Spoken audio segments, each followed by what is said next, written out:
Hoje nós queremos ministrar, irmãos, sobre a segunda carta no livro de Apocalipse. Se você abriu a sua Bíblia, você vai encontrar no capítulo 2, o versículo 8, que é o tema desta noite. Apocalipse capítulo 2, o versículo 8, e sobre o versículo 8 na minha Bíblia tem um título que diz: Segunda carta à igreja de Esmirna. Eu pedi para a Ana separar aqui, quem sabe, olha que lindeza que é a cidade de Esmirna. Claro, uma imagem atual, é conhecida como a pérola do mar Egeu. Olha que cidade maravilhosa, à beira do mar. A cidade de Esmirna, você vai encontrar mais facilmente como Esmirna. Ela tem hoje por volta de 2,5 milhões de habitantes e a região metropolitana passa de 3 milhões e meio de habitantes. E ainda tem mais uma imagem, por favor.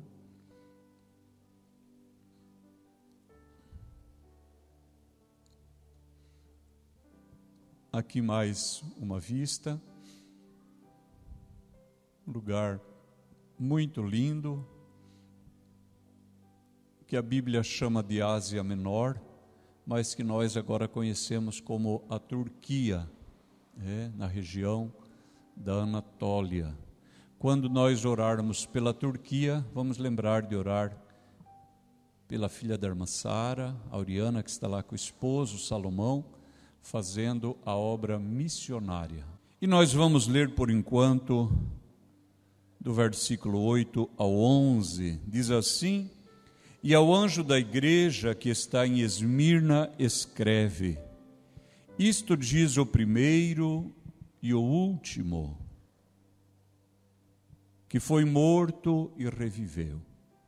Eu sei as tuas obras, e tribulação e pobreza, mas tu és rico, e a blasfêmia dos que se dizem judeus, e não o são, mas são a sinagoga de Satanás.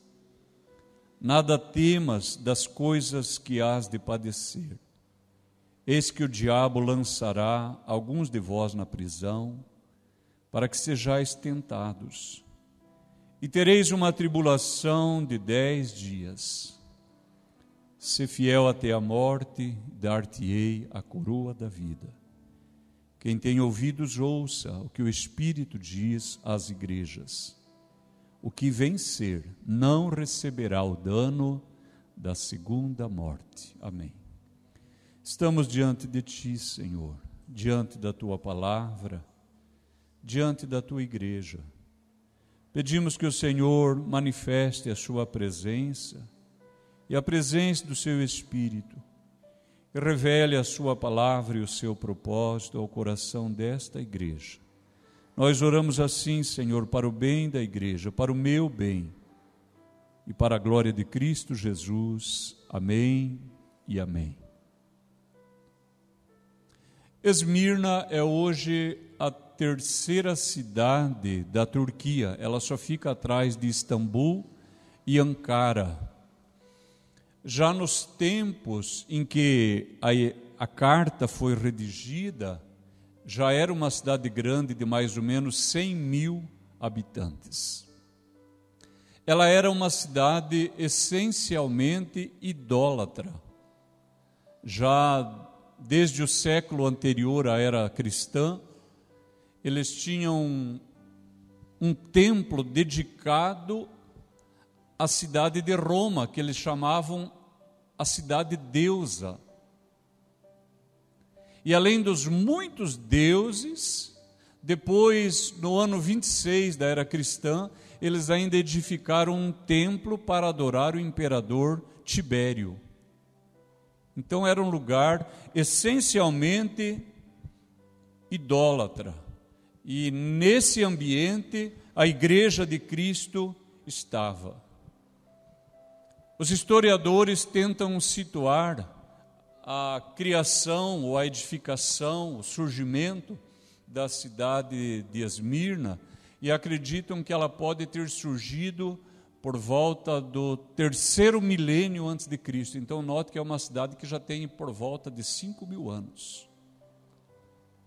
É uma cidade poderosa mesmo, e às vezes ela era arrasada, dada como desaparecida, e ela tornava a se erguer, tornava a se levantar, e parece que a cidade de Esmirna, do tempo da igreja apostólica, do tempo da igreja primitiva, do tempo da redação do Apocalipse, parece que essa cidade tinha sido fundada uma última vez no século 6 a.C.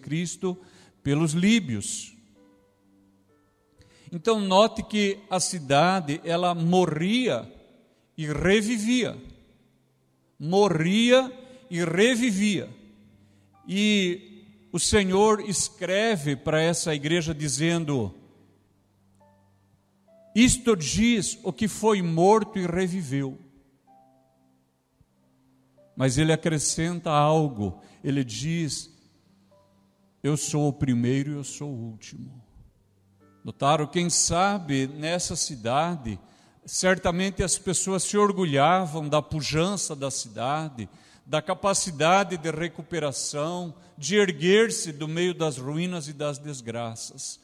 O Senhor da igreja escreve para aquela igreja e diz: eu sou aquele que estive morto e revivi, e mais que isso, eu sou o primeiro e eu sou o último.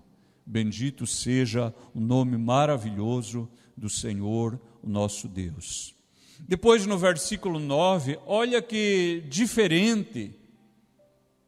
Se no capítulo 2, versículo 2, falando da igreja de Éfeso, o Senhor disse: eu sei as tuas obras e o teu trabalho. Aqui no versículo 9, falando da igreja de Esmirna, o Senhor não diz nada disso. Na verdade, no grego do Novo Testamento nem aparece obras, já vai direto. Mas ainda que nós coloque, dá para nós entender o sentido. Eu sei as tuas obras. Aqui obras está no sentido de sofrimento. Eu sei a tua tribulação e pobreza.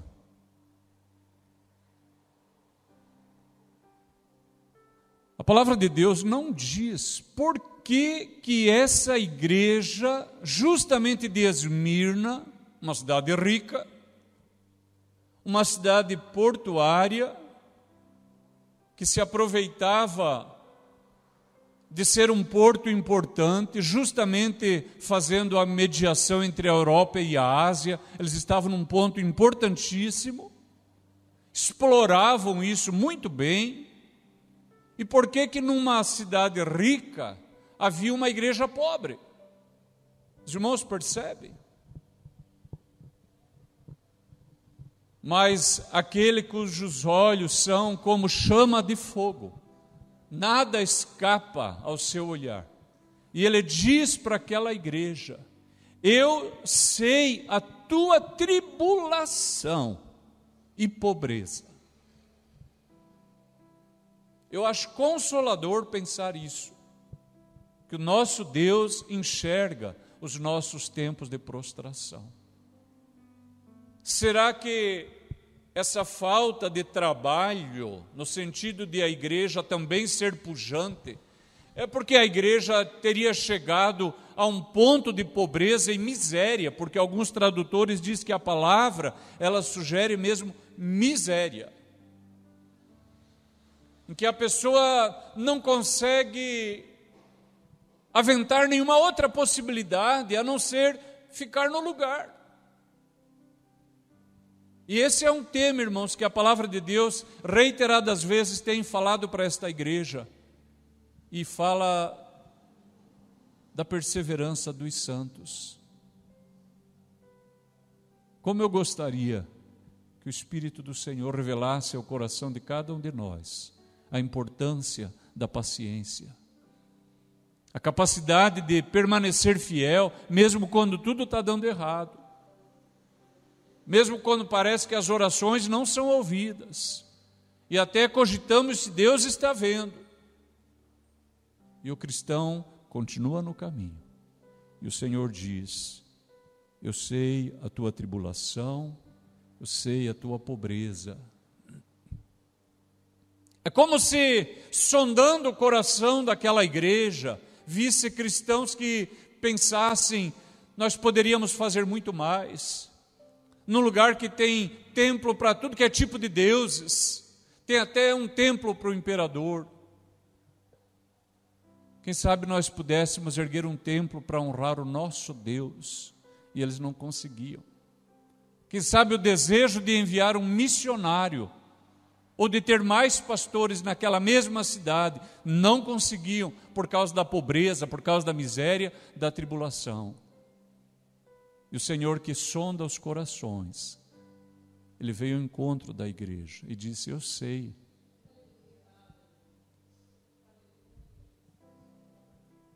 Eu sei. Eu sei a tua tribulação, eu sei a tua miséria, eu sei a tua pobreza. E persiste, irmãos, essa questão: por que numa cidade rica uma igreja pobre?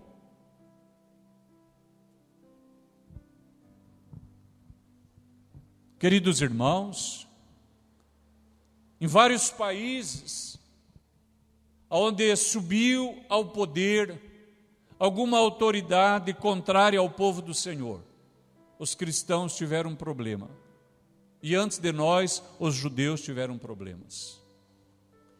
Se você estuda a Segunda Guerra Mundial e a ascensão de Hitler em 1939, quando ele já assume o comando,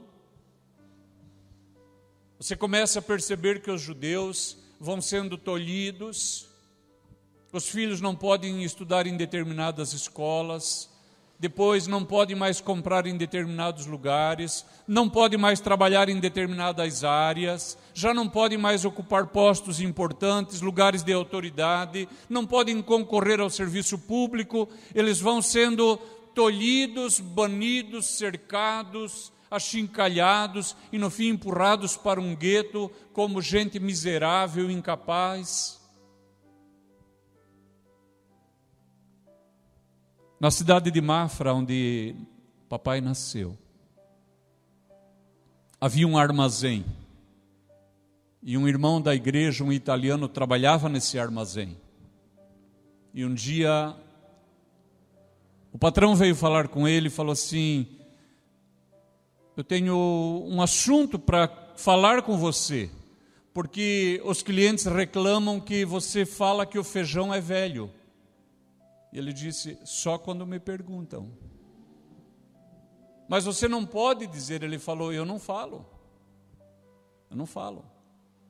Eu sei que o feijão é misturado, mas eu não falo. Mas se pergunta, daí eu falo. E o patrão disse: mas você não pode falar. Ele falou: eu não posso dizer que é novo. E aquela situação chegou a um ponto insustentável e o crente foi demitido. Se você procurar agora nas redes sociais, você vai encontrar um bispo na China que voltou para a prisão. Acreditava-se que ele seria liberto, não foi. Será que eu exagero de pensar que numa cidade rica, mas completamente idólatra, os crentes começaram a perder oportunidade de trabalho, oportunidade de negócio?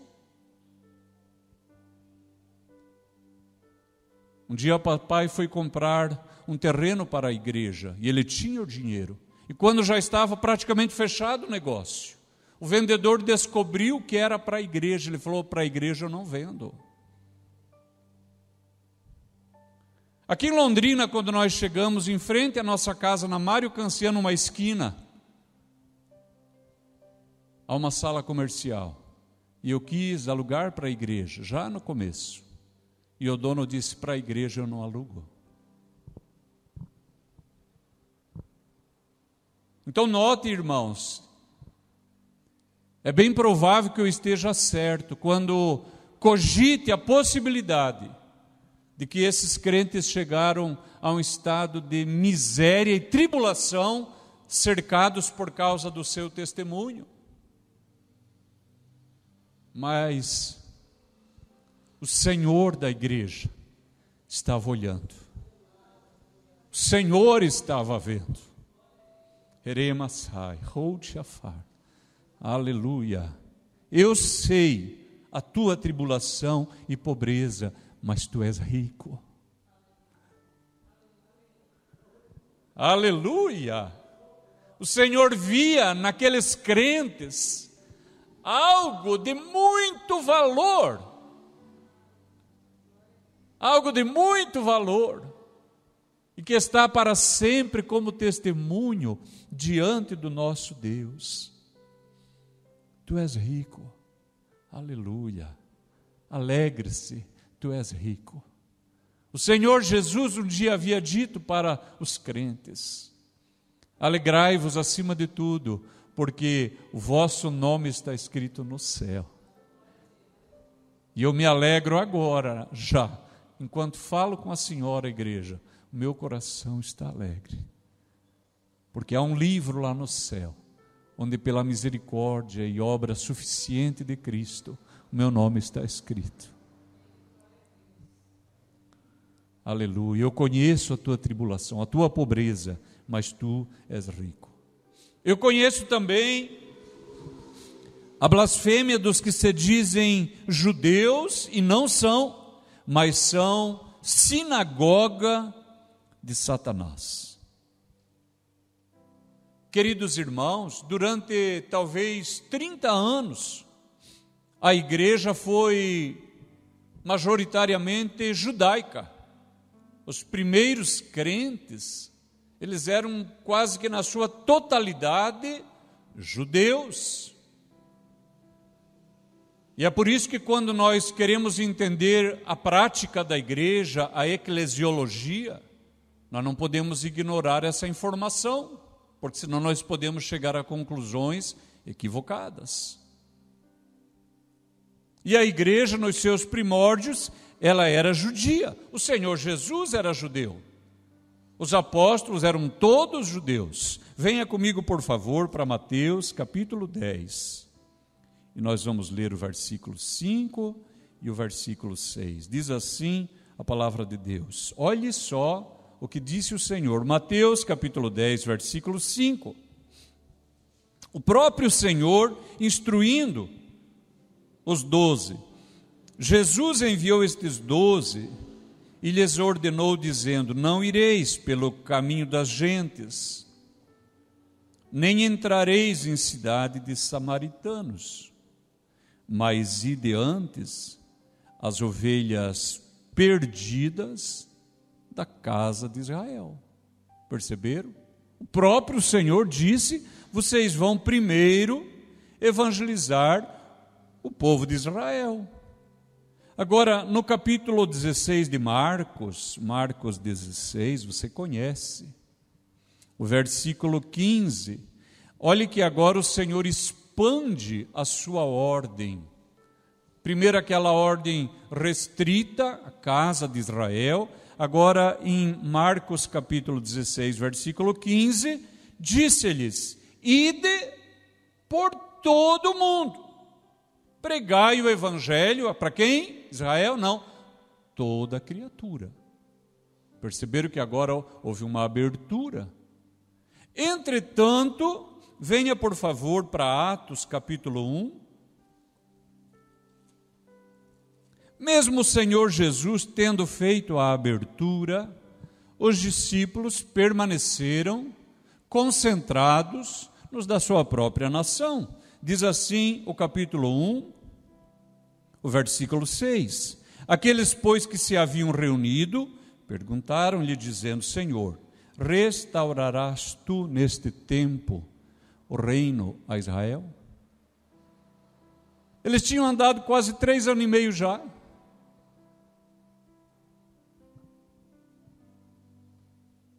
As profecias a respeito da morte e ressurreição do Senhor já eram cumpridas, já estava chegando o momento da sua ascensão, E eles ainda continuavam ancorados naquela primeira ordem, mesmo o Senhor tendo feito uma segunda, na qual incluía todos os povos, eles estavam presos à primeira. E por isso eles perguntaram: restaurarás tu neste tempo o reino a Israel? Você está com a Bíblia aberta em Atos, olha o que diz no capítulo 2, versículo 14, pregação do apóstolo Pedro. Diz assim: Pedro, porém, pondo-se em pé com os 11, levantou a voz e disse-lhes: varões judeus e todos os que habitais em Jerusalém. Perceberam? Varões judeus e todos os que habitais onde? Em Jerusalém. Agora, no versículo 22, ele persiste: varões israelitas. E ainda no versículo 36, saiba, pois, com certeza, toda a casa de Israel. A pregação deles era voltada para os judeus. E se nós olharmos no capítulo 2, o versículo 46, não só eles pregavam assim, mas a igreja, diz assim, versículo 46, e perseverando unânimes todos os dias no templo. Qual templo? Dos judeus. Não tinha templo dos cristãos. Eles continuavam essencialmente judeus. E isso vai se prolongar até o advento do apóstolo Paulo e do seu ministério. E aí no capítulo 21, nós já vimos isso quando ministramos Atos, mas olha o que diz no versículo 30, Atos, capítulo 21, o versículo 30. E alvoroçou-se toda a cidade, e houve grande concurso de povo, e pegando de Paulo, o arrastaram para fora do templo, e logo as portas se fecharam. Queridos, esse fechar de portas é mais do que o ato mecânico de fechar a porta do templo. Aqui vai acontecer a autoexclusão dos judeus. A partir de agora, vai começar a haver uma cisão, uma ruptura, um afastamento.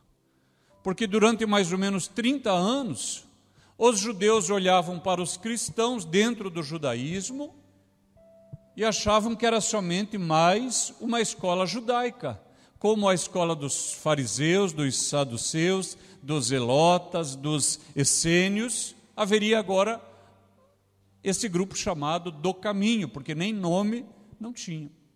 Perceberam? Com o passar dos anos, os judeus foram entendendo, tem alguma coisa errada aí. Esse povo, eles não celebram a Páscoa como nós, com cordeiro, ervas amargosas, pães ázimos.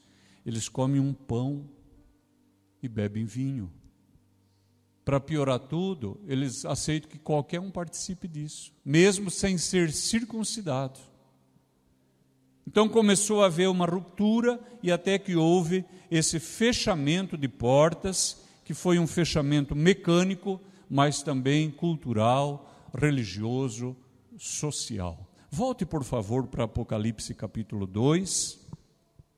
Então, no versículo 9, depois de ter dito: eu sei da tua tribulação e pobreza, o Senhor diz: eu sei também a blasfêmia dos que se dizem judeus, e não são, mas são a sinagoga de Satanás. Olha o que acontecia. Em vários lugares do mundo antigo, onde estava o Império Romano, uma das principais religiões era a religião judaica, monoteísta. E os imperadores, eles chegavam, e ninguém se torna imperador sendo tolo. Eles conheciam a história, que aquele povo já tinha uma cultura religiosa de mais de milênio. E que mesmo tendo sido deportados, perseguidos, aviltados, eles continuavam fiéis àquilo. Eles eram capazes de morrer por aquilo. Então, os imperadores, eles toleravam essa religião. Eles conviviam normalmente com o judaísmo, mas já não tinha a mesma paciência com os cristãos. Notaram? Porque agora, além dos judeus serem monoteístas, agora tem mais uns dizendo que não vão adorar César, não vão adorar Tibério, não vão adorar o imperador, não vão adorar a cidade deusa. E os imperadores perdem a paciência, então nós encontramos esses crentes de Esmirna numa terrível pobreza e miséria. O que acontecia? Um grupo dentro da igreja percebia que era vantajoso dizer que era judeu. Então, quando eles estavam em necessidade, diziam que era judeu. E entre os cristãos diziam que eram cristãos. E o Senhor disse que isso é blasfêmia, é uma afronta contra aquilo que é sagrado. Porque eles estavam afrontando os judeus, que mesmo não sendo cristãos eram fiéis a Deus, notem. Eles estavam afrontando os líderes da igreja, porque ali tinha um grupo que lhes deveria ser submisso, mas era só quando interessava, quando havia problemas se diziam judeus. Eles também eram desonestos com as autoridades, tentando fazer de tontos aqueles que ocupavam posição de poder, e pior de tudo, eles brincavam com as coisas de Deus. Notaram, irmãos? Uma hora eu sou igreja, uma hora eu sou judeu. Irmãos, essa palavra ela é tão atual, porque você talvez já deve ter percebido, uma parte da igreja deste tempo está se voltando para o judaísmo, já percebeu?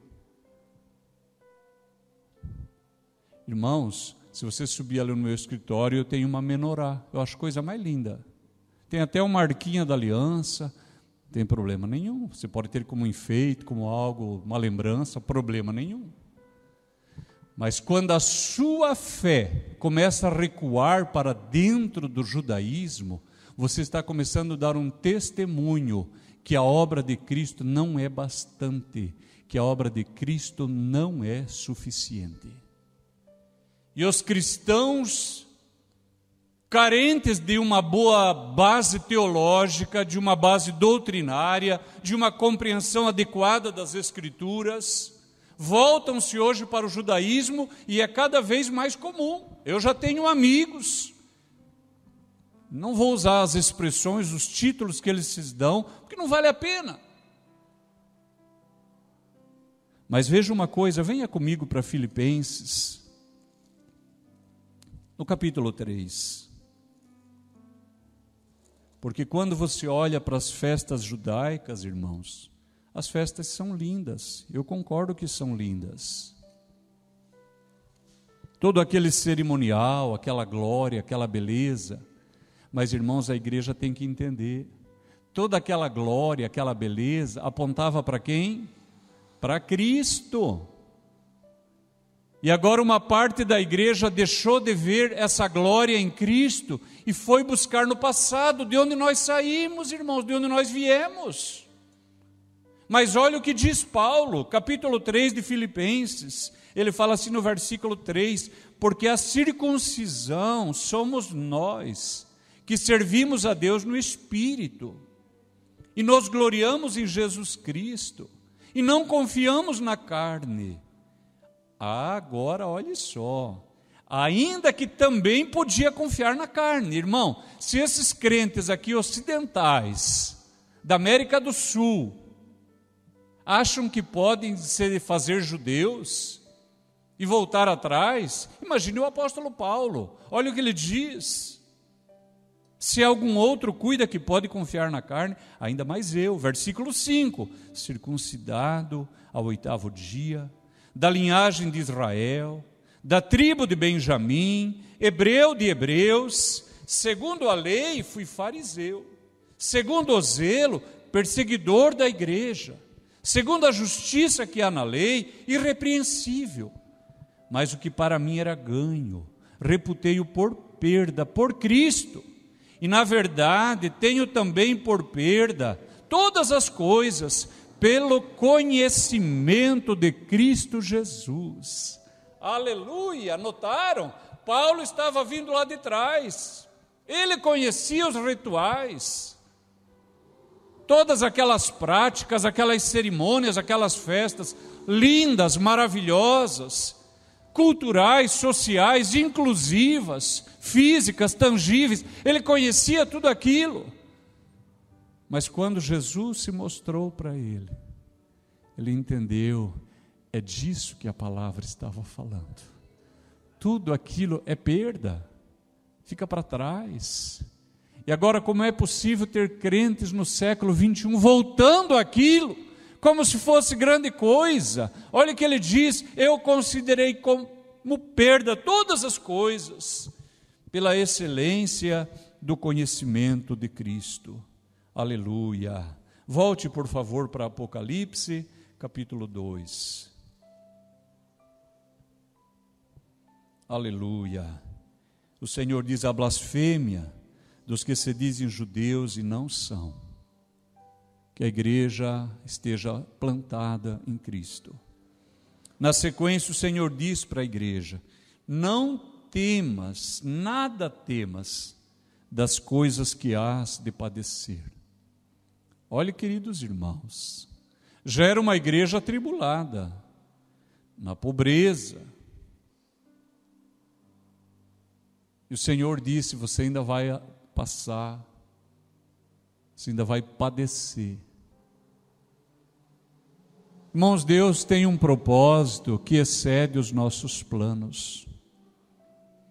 Com os anos a gente acaba concordando que a vontade de Deus, ela é boa, ela é perfeita, ela é agradável. Mas no começo é muito difícil, porque olhando assim de um modo raso, superficial, parece que o Senhor deveria ter dito: eu vou te socorrer, vou prosperar você, vou libertar você dessa tribulação. O Senhor não falou nada disso. Ele falou assim: nada temas das coisas que ainda hás de padecer. O Senhor, Ele conhece no meio da igreja, irmãos, um grupo de pessoas que Ele pode chamar de fiéis, e são pessoas que Ele escolhe para testemunho. E eu já tive a graça de conviver com gente assim, para quem parece que a vida dá tudo errado, tudo que não é para acontecer acontece com aquela pessoa, e ela continua exatamente tão fiel a Deus quanto no começo da sua caminhada, porque essa pessoa, ela achou uma pérola de grande valor, e para essa pessoa todo o restante não vale mais nada. O apóstolo Paulo era assim: eu considerei o resto tudo como perda. Aleluia. E olhe só, essa igreja que aos olhos do mundo era pobre, atribulada, o Senhor disse: tu és rica, porque o Senhor viu nela esse perfil de igreja fiel. É a igreja que eu posso colocar como testemunho. Isso é uma palavra maravilhosa. E observem, queridos irmãos, no capítulo 1, o Senhor, Ele apresenta vários indicadores de quem Ele é.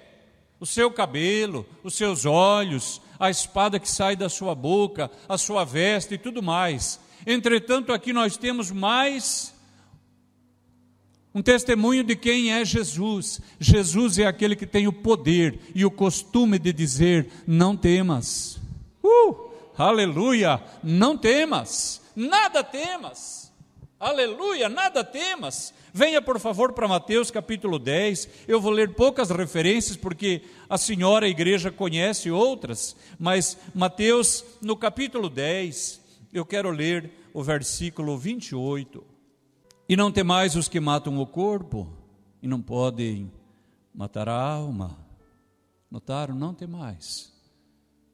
Depois no 31, não temais, pois mais valeis vós do que muitos passarinhos. O Senhor, nós vamos encontrar Ele repetindo no capítulo 14, no versículo 27.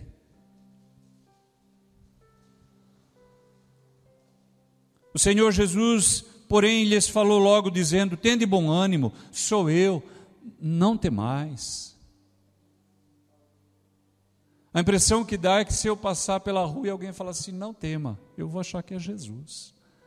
De tantas vezes que Ele fala isso para o seu povo: seja pessoalmente, seja através de anjos, seja pré-encarnado no Antigo Testamento, nós vamos encontrar o Senhor dizendo para pessoas: não temais. E no capítulo 28, o Senhor diz no versículo 10: não temais, e de dizer a meus irmãos que vão a Galiléia, e lá me verão. Volte, por favor, para para Apocalipse, capítulo 2. Veja uma coisa, o Senhor diz assim: não temas, nada temas das coisas que hás de padecer. Eis que o diabo lançará alguns de vós na prisão, para que sejais tentados. Quem sabe quando Satanás teve conhecimento desse plano, desse propósito de lançar os crentes na prisão, ele pensou: vou lançar todos, vai todo mundo para a cadeia. O Senhor falou: não, alguns. Notaram? Se deixasse por ele, lançaria todos. O Senhor disse: alguns. Ele falou: então tá, vai ser alguns, mas vão ficar lá para sempre. O Senhor falou: não, 10 dias. O que isso revela ao nosso coração? Que até quando o Senhor permite uma prova, uma tribulação, Ele continua no controle. Não é Satanás que está no controle, é Deus que está no controle. Aleluia, aleluia. Você lembra da provação de Jó? Satanás tentou o Senhor e disse: ele é fiel porque o Senhor enriqueceu ele. O Senhor praticamente cercou ele de uma sebe, mas toca nas coisas que tem. E se você for observando, cada vez o Senhor dava uma permissão, mas dava um limite.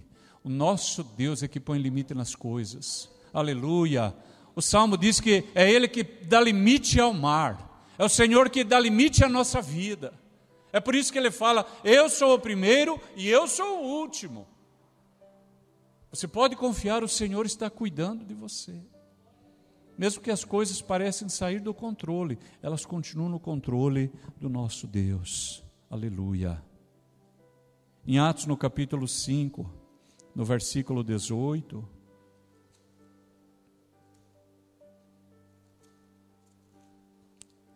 diz assim: e lançaram mãos dos apóstolos e os puseram na prisão pública.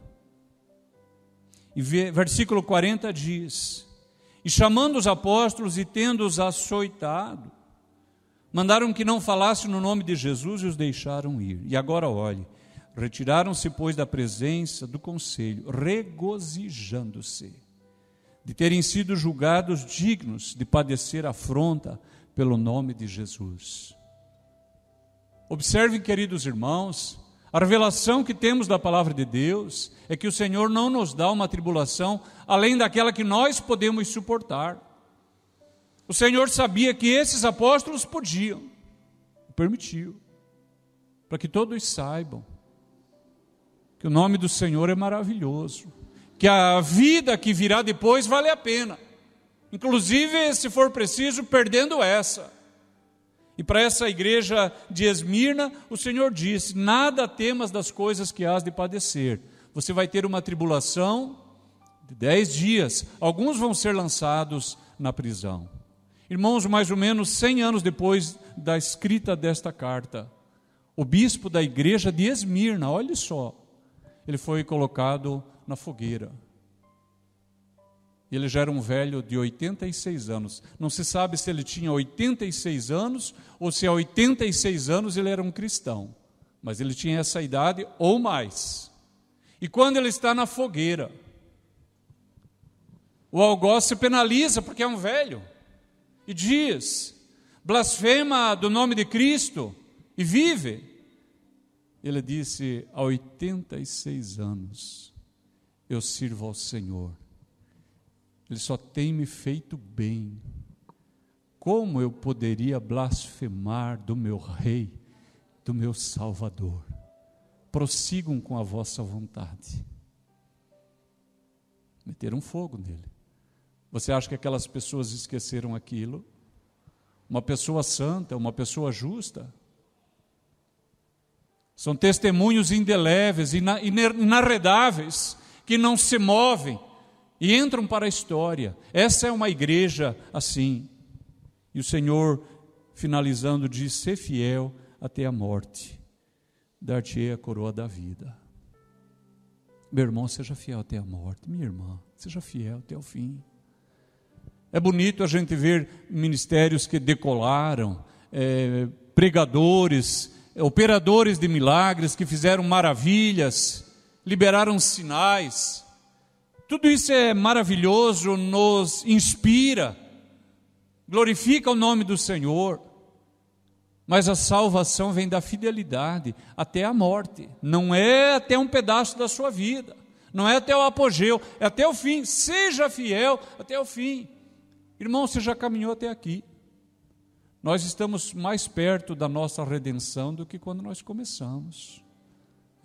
O escritor da palavra disse: mais um pouquinho de tempo, e aquele que há de vir virá, não tardará. Aleluia! Fique fiel, fique no seu lugar, dar-te-ei a coroa da vida. Quem tem ouvidos, ouça o que o Espírito diz às igrejas. Note que sempre é plural, às igrejas.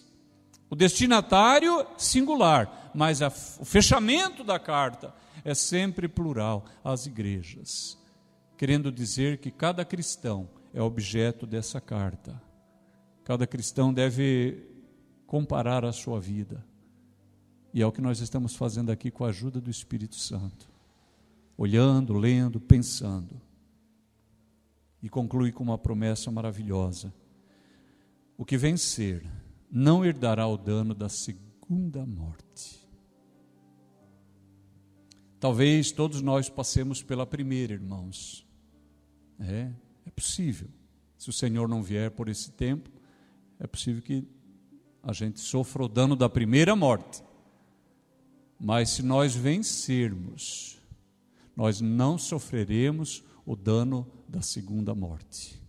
Queridos irmãos, muita gente tem os seus olhos fixos na primeira morte. Infelizmente, há pessoas que gastam tanto com plano de saúde e com seguro, e já compraram uma cova, às vezes deixam de fazer uma viagem de férias, deixam de ter uma refeição alegre com a família, porque estão pagando algo para quando vão morrer. Toda a preocupação é o dia da morte, de ter uma sepultura que ele entende que é digna, e que haja um bom discurso, e que alguém depois cuide de manter aquele sepulcro. Irmãos, isso pode ter o seu lugar, mas essa não é a nossa maior atenção. Essa morte, ela não é a mais importante. Venha comigo para o capítulo 20.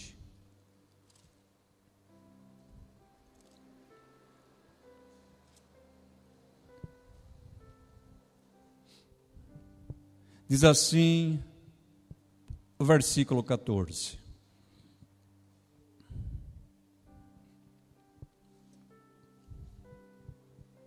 Olhe só. E a morte e o inferno, porque alguém acha que o inferno já é o destino final do ímpio. Não é. Assim como o salvo agora ainda não está no céu, está no paraíso, o ímpio também não está no lago de fogo, ele está no inferno. É como se fosse uma antessala. Desse lugar o ímpio ainda vai para o trono branco, para ser julgado. E o salvo que está no paraíso ainda vai para o tribunal de Cristo. Notaram, irmãos? Então, diz assim: a morte e o inferno foram lançados no lago de fogo. Esta é a segunda morte. E diz assim: e aquele que não foi achado escrito no livro da vida foi lançado no lago de fogo. 21, versículo 8, diz assim: mas quanto aos tímidos, aos incrédulos, aos abomináveis, aos homicidas, aos fornicadores, aos feiticeiros, aos idólatras e a todos os mentirosos, a sua parte será no lago que arde em fogo e enxofre, o que é a segunda morte. Amém. Queridos irmãos, É maravilhoso ser fiel ao Senhor. Aleluia. Ele é o primeiro, Ele é o último, Ele é aquele que foi morto, mas reviveu. O Senhor conhece a tua tribulação, as tuas lutas, você viu o texto. O Senhor sabe que você tem resistido às heresias, às falsas lideranças. E você consegue confiar que o Senhor cuida da sua vida. Então, seja fiel até a morte. Aleluia. Quem tem ouvidos, ouça o que o Espírito diz à igreja. O que vencer não receberá o dano da segunda morte. Aleluia. E que mais? Receberá a coroa da vida. Quem sabe, irmãos, ao longo dos meses, quem sabe do próximo ano, ainda estudando o Apocalipse, o Senhor nos faça novas, melhores e maiores revelações. Porque quando eu leio a respeito daquilo que nós receberemos na vida vindoura, eu confesso aos irmãos que eu não consigo compreender. Tem vários aspectos que eu não consigo entender. Mas, irmãos, só de entrar na glória, o seu nome está lá. E o Senhor dizer: vinde, benditos de meu Pai, recebei por herança o reino que vos está preparado desde antes da fundação do mundo. O que vier depois é lucro, é bênção, é glória. Nós vamos orar, amém? Incline sua cabeça, se você quiser. Nós te adoramos, Senhor. Pecadores que somos, falhos, muitas vezes errados, transgressores, mas a tua misericórdia nos achou, e fomos lavados no teu sangue, fomos comprados, e fomos redimidos, e o nosso coração descansa na certeza de que o nosso nome está escrito no teu livro. Ó Deus, dá-nos a graça de que o Senhor ache em nós fidelidade, como o Senhor achou nesta igreja de Esmirna, uma igreja atribulada, pobre, mas que deu testemunho de ser achada fiel. Abençoe-nos com tua palavra, Pai. Abençoe todos os que a ouviram nesta noite e aqueles que ainda a ouvirão pelas redes sociais. No nome de Jesus Cristo que oramos. Amém e amém. Graças a Deus.